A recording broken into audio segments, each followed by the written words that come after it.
So ayan po mga kabayan, tayo ay galing doon sa itaas. Tapos pagbaba po natin, no, sabay po natin sila. Undas pa na ito mga kabayan. Ilang beses na nakikita ko si ate. Pero ang lakas, grabe, mag-asawa sa mga kabayan. Ang lakas ni ate. Ang daanan mga kabayan, nakaganyan. Pero ang lakas magbuhat ng kawayan mga kabayan. Galing daw ito doon kung saan din sa pinanggalingan namin na malayo. No, nasundan po namin sila mga kabayan.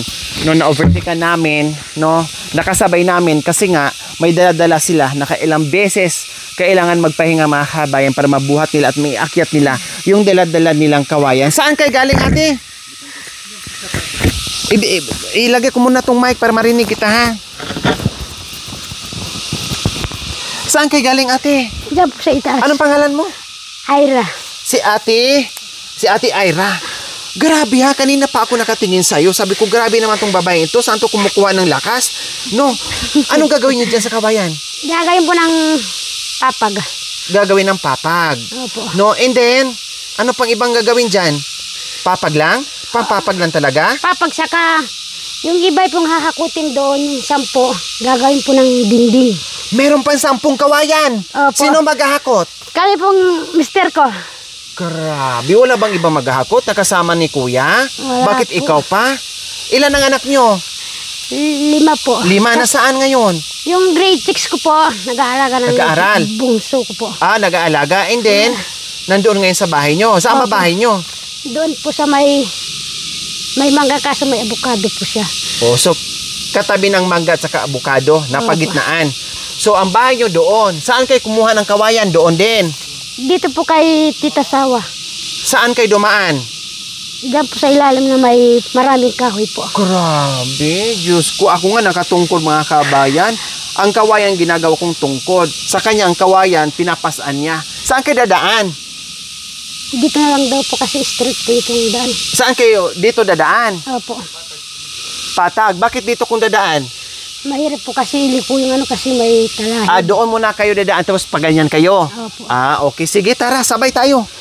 Ay, Diyos ko, grabe. Si kuya, hindi niya nilapag yung ano niya. Ang bigat-bigat niya, no? Grabe. Tara, sige. Kapon! Kaya, Ate Ira? Opo. Anong pangalan ni kuya? Kuya Janjan po. Kuya Janjan and Ate Ira. Opo. Wala kayong ibang ginawa doon sa bundok? Wala. Naghakot lang talaga kayo ng Kami ng- Sigurado, walang ginawang iba? Wala? Kapon! Hindi kayo naglabing-labing doon?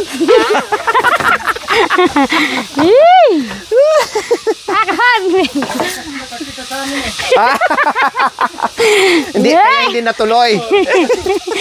Aray, nan, sehari. Para tas. Nelvin, kalian saburi. Kapon, tapos tukong pero Elvin, wah. Ayan, inaatangan na ni Melvin. Bus Nilagay mo pa sa yan. ulo. Kaya, matusok si ate ha. Sige. Kaya. Ayan mga kabayan. Kapit ay burak ko ya. Sige. Ay, tiya. Okay na? Opo. Sakay ako. So ayan mga kabayan, grabe yung lakas ni Ate Ira. Ang ganda ng tandem ng mga kabayan na kasi mag-asawa sa mga kabayan, tulungan sila. No, pero ito kay kuya mas sobrang malaki naman to sa kanya. No, pero mabigat pa rin sobra. Grabe pa rin po mga kabayan, walang halos pinagkaiba yung binubuhat ng mga kabayan. Talagang malalakas ang stamina nilang dalawa mga kabayan. Talagang sanay dito sa bundukan. Di ba? Hindi natin akalain mga kabayan na masundan natin sila, maunahan natin sila kanina kasi nagpapahinga pa sila. No, at ako'y naantig sa kanilang daw mga kabayan sa kagustuhan na magkaroon sila ng bahay at papag na kahit kawaii lang mga kabayan na masarap higaan, fresh from the bamboo. Wow!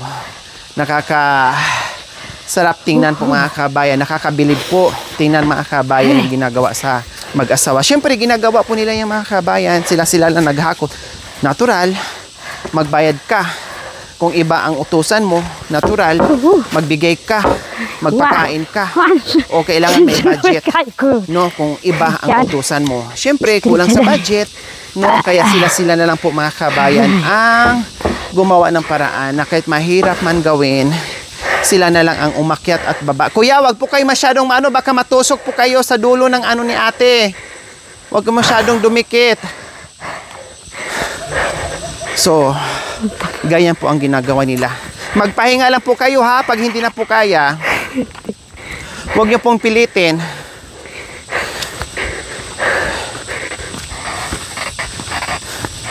Hahatog na tayo. Sabahin na po na ano. Yung nagpupusin ni tatay. Kaya ano po. Iyak. Sa baba.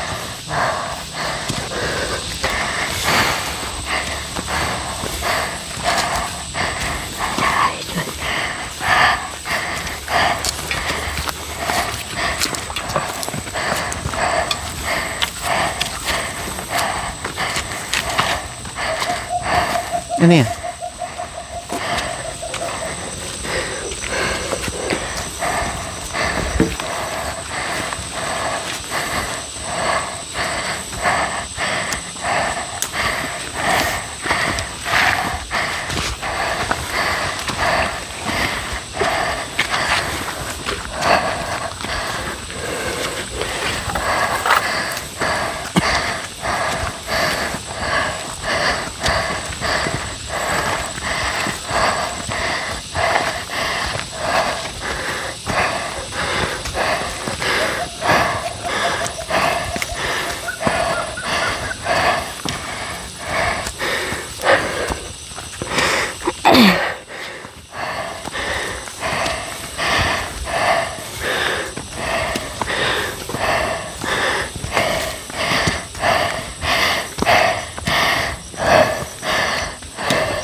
Patay.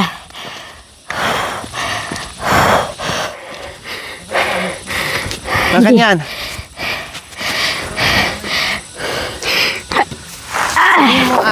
Oops.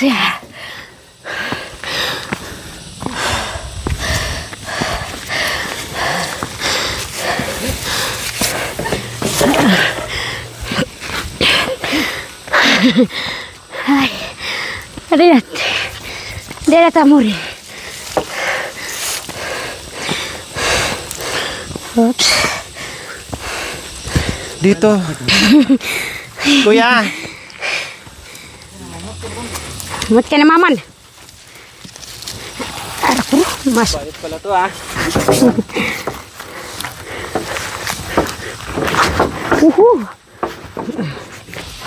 So ayan mga kabayan, kahit papaano nakaakyat na rin kami. Kailang aakyat pa kami ng konti. At least na naakyat na po namin yung sobrang tarik po mga kabayan. No? At sa kabilang side na tayo, umikot lang kasi doon hindi po kakayanin. No? Super tarik po doon. Dito tayo. No? Kahit medyo mahaba-haba pero at least hindi masyadong mahirap yung daanan. So ito, medyo patag na pero nandito pa rin po tayo sa tuktok ng bundok. No? Lumihis lang tayo and then may kunting akyatan dyan. So medyo malapit-lapit na po ito doon sa bahay po nila. Doon po galing. Ayun o, tinuturo ni Kuya. Ayun, doon daw. Ayun, o sa kabilang bundok mga kabayan. Doon po ang pinanggalingan o hinakot nila. Diyos ko, ang layo. Grabe. Ang hirap. Ayun o. Ang hirap mga kabayan, ang layo nun. Bundok to bundok ang nilakbay po nila para lang talaga makakuha ng libre. Buti lang ang bait ng may-ari, binigyan sila, hindi na nakailangan bumili at libre at pagod na lang yung puhunan. Wow! Ang ganda naman dito. Woo! Sarap!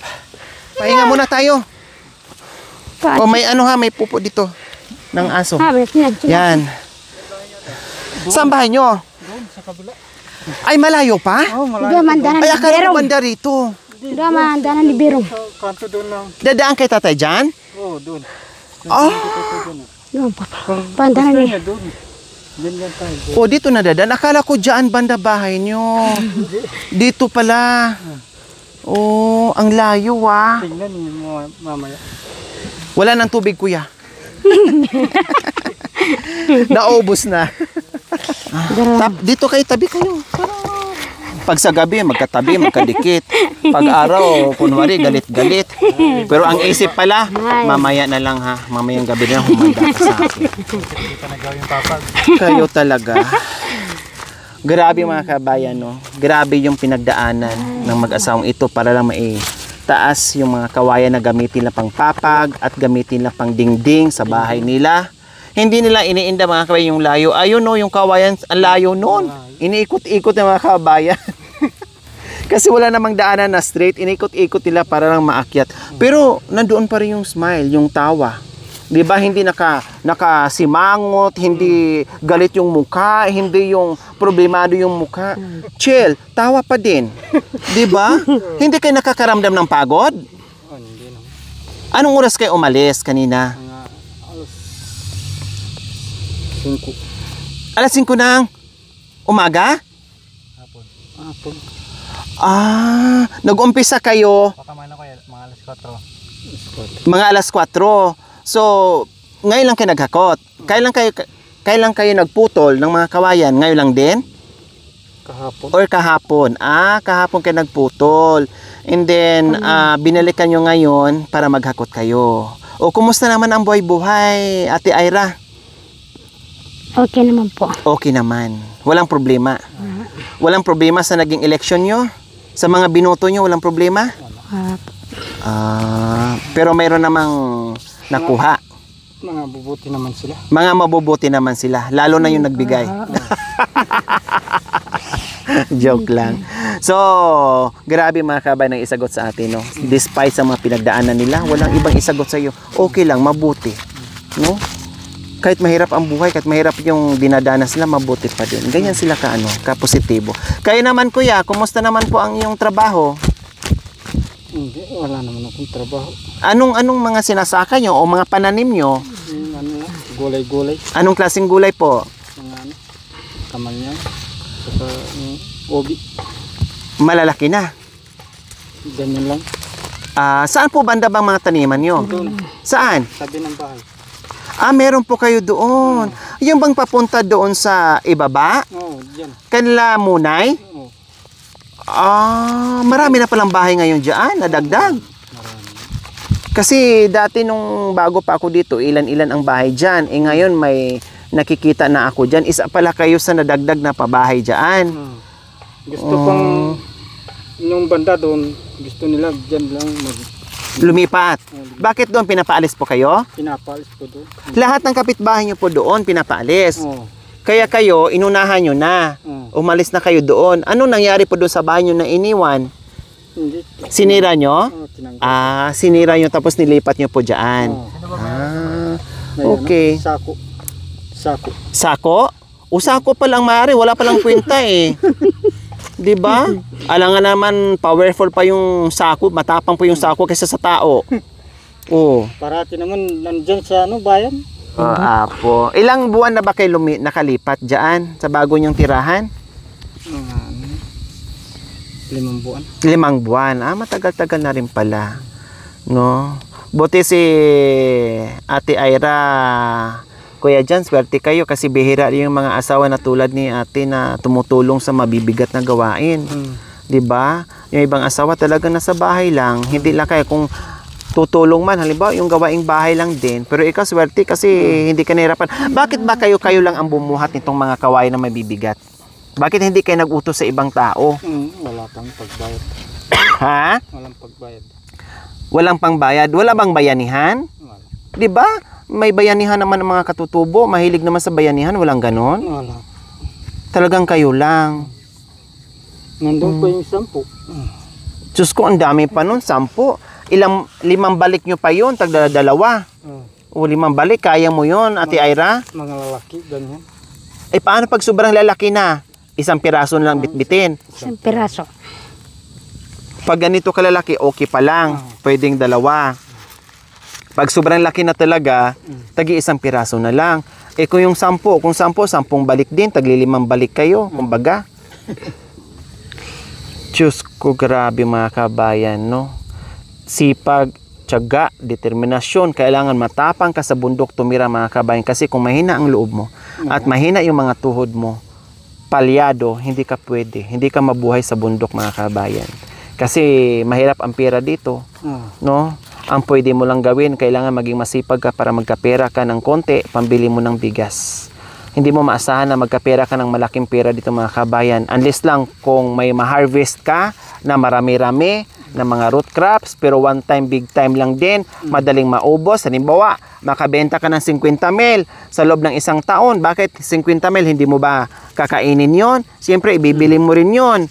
So, another 1 year naman ang pag-aantay or few months bago ka magkapera ulit. Kumbaga, ang pera dito, napakahirap talaga. No? Buti lang talaga sa sipag at tiyaga nila, hindi sila maubusan. Maubusan man sila ng bigas, pero hindi sila maubusan ng root crops. Kasi nga, kahit papaano, ay may saging ka dyan, pwede na, makatawid ka na sa gutom mo, kumbaga, Ate Ira, ano? O, diba? So, kayo walang maibenta ngayon na Kuya Jan? Wala. Sinong gumagawa sa bahay nyo ngayon? Ako lang. Kayo lang?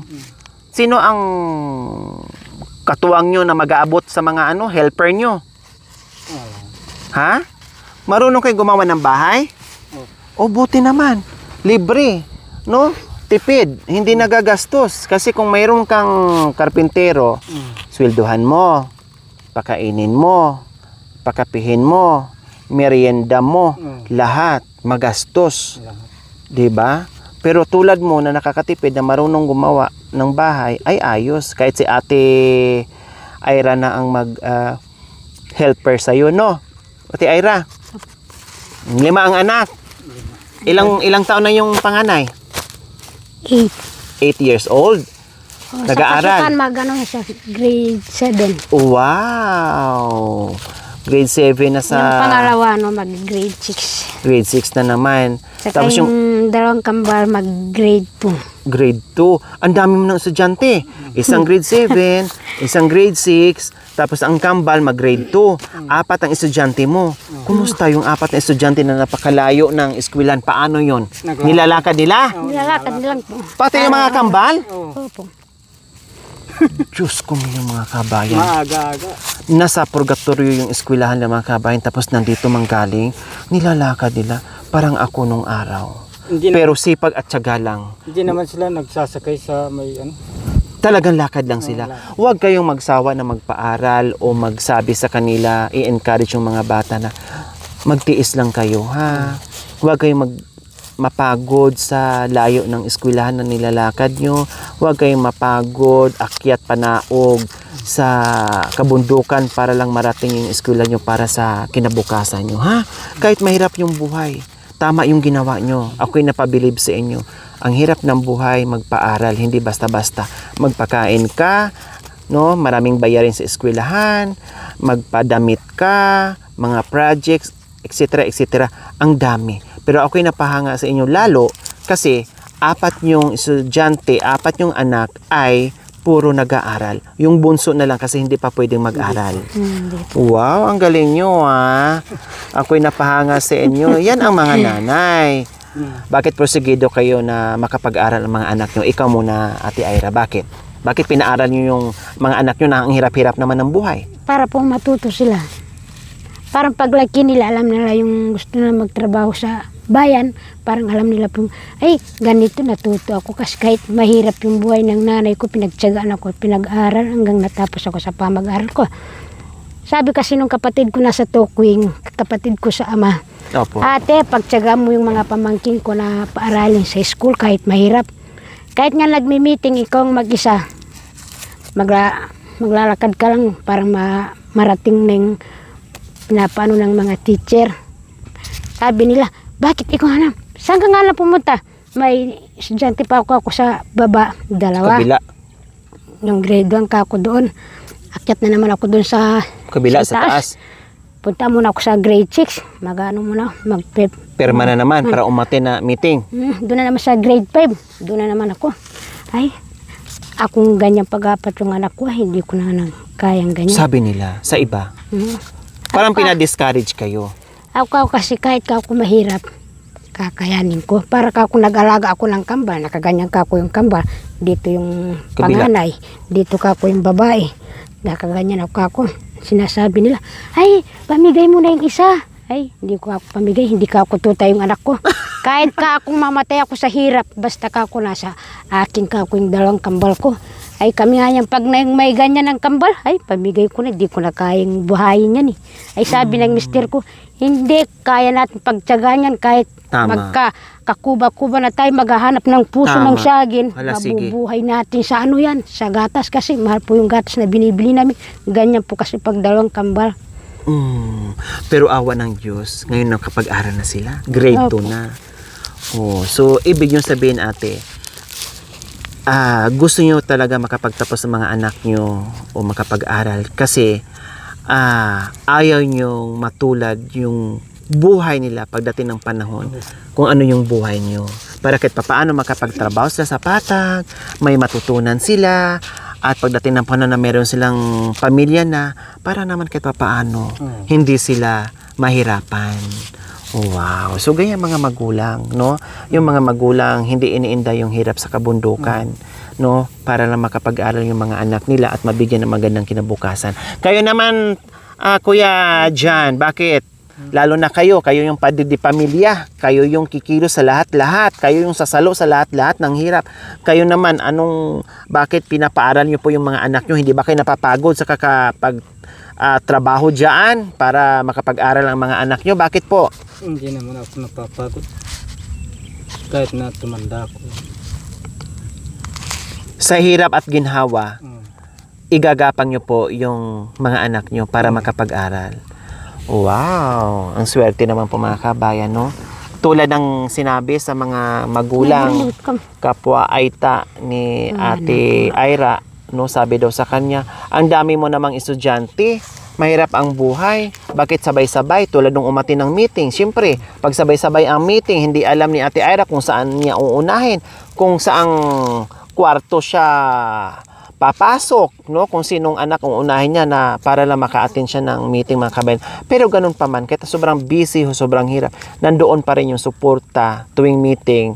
Pag pinapatawag ng teacher, pag kailangan ng mga teacher, ay nandyan kaagad siya. Nakaalalay at nakasuporta at binibigyan ng panahon yung mga estudyante niya, makiki-meeting pa rin dahil pinapatawag ng mga teachers. Yan ang nanay na sobra yung pagmamahal at sakripisyo para sa mga anak. Ibig sabihin nun, pagdating ng panahon mga kabayan, may pag-asa, no? May magandang buhay, no? Ang mga anak nila kasi nga hinubog, ngayon pa lang hinubog na nila, sinasakripisyo na nila yung lahat ng hirap para sa kinabukasan ng kanilang anak.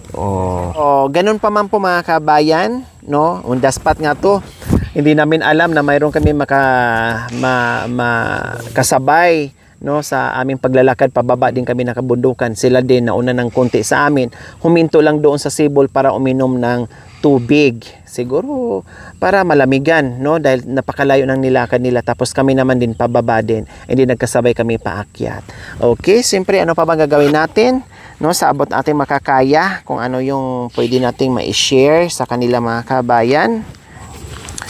Ito, ang biyaya ay galing kay Ma'am Isay Villanueva. Nung nai-party po dun sa tuktok na yun, pumunta po ako. Nandoon kayo? O, parang ako ng 500, saka ganyan, bigas. Hindi ko alam. Nakalimutan kasi sa dami na, no? Marami po Ang kasi. dami kasi, hindi ko na maano. Sa sobrang busy ko pa. Hindi ko na alam na nandoon. Pati si kuya, Hindi, ako lang po. mga anak, sinama mo. Pumasok po sila, kasama ko lang po yung bungso Maliit. ko. Nandoon ka pala. Buti Kasama ko nakakuha yung ka. biyanan ko. Sabi ng biyanan ko, tara pagtsagaan natin, papasok tayo, papasukin tayo ng mamaya ng tito mo. Dahil sinabi mo nung kasama niya doon sa labas, ay papasukin mo na yung walang pangalan, mabibigyan mamaya. Buti pumasok ka. Pumunta kayo ni. Dahil kung wala, sayang din yung bigas, grocery at ano. Nakakain kayo? Kain po ako. Very good. Nabusog kayo? Yan ang ano, maraming pagkain yun eh. Okay, so syempre po mga kabayan, magbigay tayo ng kahit papaano na meron silang pambili ng budget ng mga kabayan. Galing ito kay Ma'am Isay Villanueva na nagbigay ng 1,000, 2,000, 3,000, 3,000. Galing yan kay Ma'am Isay Villanueva, isa sa ating mapagmahal at very generous na sponsor. Salamat po, Ma'am Isay. Salamat po, Man Isay, sa biyaya na binigay niyo po. Salamat sa Diyos. Binigay niyo. So, ayan po mga kabayan, meron na naman tayong napasaya sa hapong ito. No, bago kami maghiwalay-hiwalay mga kabayan, magkape muna kami dahil nagpautos kami sa aming runner, no, na si Melvin po mga kabayan, anak ni Ate Flor. Nagpautos kami ng mainit na tubig para makapagkape sila, no, kahit pa paano malamanan man lang ang sikmura mga kabayan para may lakas makapagkape. Nasa yung biskwit mo, Ben? Ito po. Okay, sige. Okay, sige. Sige, kayo na magtimpla. Marunong naman na kayo. Matanda na kayo. Baka mamaya maano ko pa, matabangan ko pa or mapaitan ko pa. Sige na, kayo na. Hindi, gusto niya po yung medyo mapait kasi yan, yung tama. Sinasabi ng kasama ko doon sa mga kapitbahay, ikaw na lang yung nagkakape, ayaw mo yung kunting yung mapurong asukal. Ayaw ka kasi ako may ano ako sa Tuhod. Pag susobra ko ako sa sugar, sumasakit yung tuhod. Yung nagtanong ako sa doktor, Sir Melvin, paano ka ako yung tuhod ko sumasakit? Ay, iwasan mo na yung susobra ka sa sugar kasi sana maaga ka pang may diabetes. Ang isa ding rason noon kung bakit masyadong minsan sumasakit ang tuhod natin pag nasobrahan din sa bingbang. Daw. Oo nga naman, dahan-dahan lang. Ha, wag masyado. Dahan-dahan lang sa sa sugar. No, ito biskwit. Nagpa-autos ako mga kabayan ni Melvin. Nagpatakbo ako kasi medyo malayo-layo pa. Para dito kami sa tuktok ng bundok magkape. Okay, sige, magkape ka? Sige. Akin na yung baso.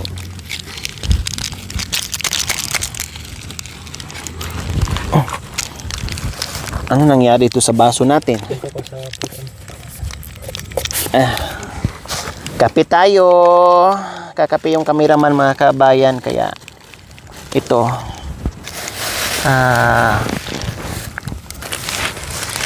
Timplahan natin. Dalawa, isa lang. Dalawa na lang tapos damihan ko tayo. Kay Kuya Jan nga, 3 nga eh.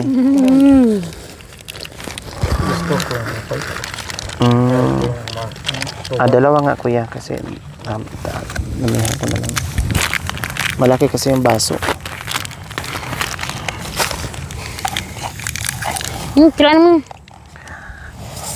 Sabi pala ni Sir Melvin na yung doktor mo na wag masyado sa sugar kasi sumasakit yung tuhod mo. Sa sunod pag nagkape kayo, asin ang gamitin mo ha.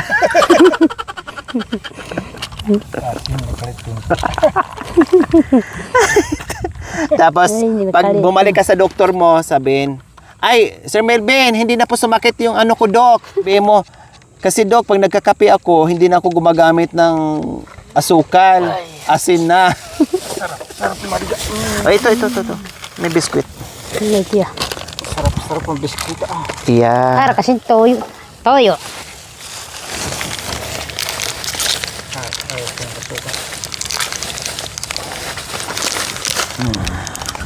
Kunti naman ang asukal mo. Sige, dagdagan ko. Parang si ano ka rin Parang si Kuya dyan ka din. Gusto mo mapait-pait na maraming asukal.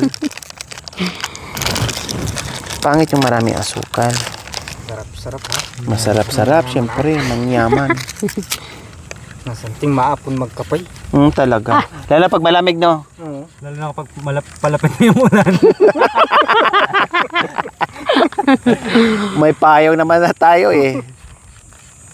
Hindi, ulan ba yan? Ulan. Saan tayo? Takbo na. Hindi Tikman mo muna tayo para ano.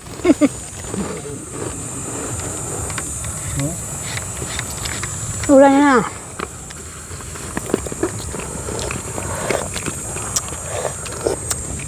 Silpong mo na kay delikado sinuran. Boy, may naman mabahala. Hindi naman tayo lamig kasi may kape naman tayo. Ako.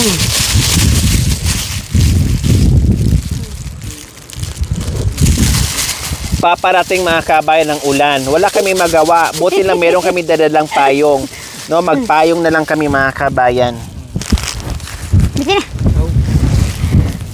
Paano sila makabuhat ng kawayan? Magkape muna. Sige. Mag-ano muna tayo, magpayong muna lang muna. Ay, paano sila makabitbit? Uy, kabit-bit. Sabi ito na bit-bit. Oo.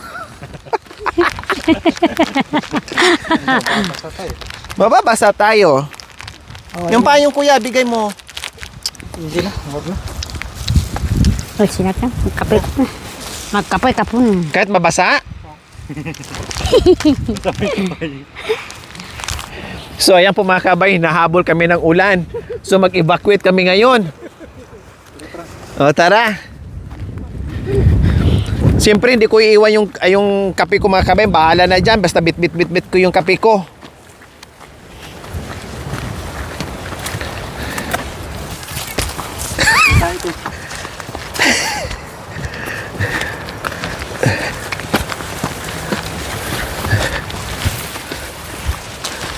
Kahit dyan na muna sa gilid ng simbahan, no?